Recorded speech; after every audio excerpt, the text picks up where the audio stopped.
बहुत समय पहले की बात है।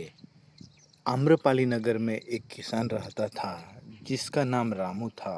रामू बहुत मेहनती और ईमानदार व्यक्ति था। वह हर दिन अपने खेत में कड़ी मेहनत करता और अपनी फसल को अच्छे से संभालता।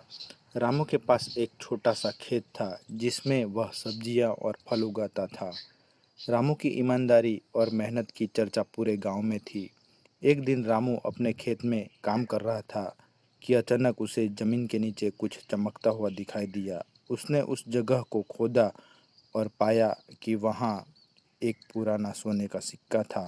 रामू बहुत खुश हुआ, लेकिन उसने सोचा कि यह सिक्का किसी और का हो सकता है।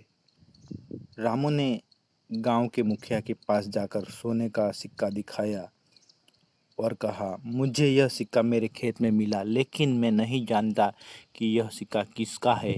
मुखिया ने रामू की ईमानदारी की सराहना की और कहा, तुम्हारी ईमानदारी के कारण यह सिक्का बहुत कीमती हो गया है और यह सिक्का अब तुम्हारा है। रामू ने सोने का सिक्का लेकर घर वापसी की और उसे सुरक्षित रख दिया। कुछ दिन बाद रामू अपने खेत में फिर से काम कर रहा था कि उसे एक और चमकता हुआ सिक्का मिला। उसने फिर से वही किया और सिक्का मुखिया को सौंपा। इस बार भी मुखिया ने रामू की ईमानदारी की प्रशंसा की और सिक्का उसे वापस दे दिया। रामू की ईमानदारी का यह सिलसिला चलता रहा और उसे कई सोने के सिक्के मिले।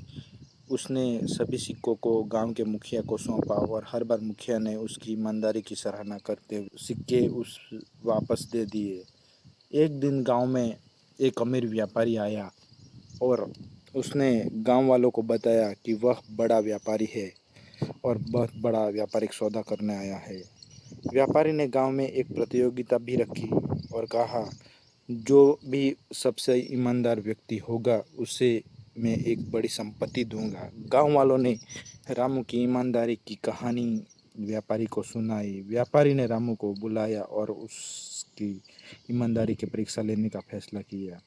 उसने रामू को एक कीमती हीरा देकर कहा, यह हीरा मुझे बहुत प्रिय है, इसे संभाल कर रखना। रामू ने हीरा लेकर अपने घर में सुरक्षित रख दिया।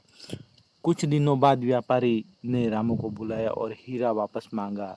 रामू ने बिना किसी हिचकिचाहट के हीरा वापस कर दिया।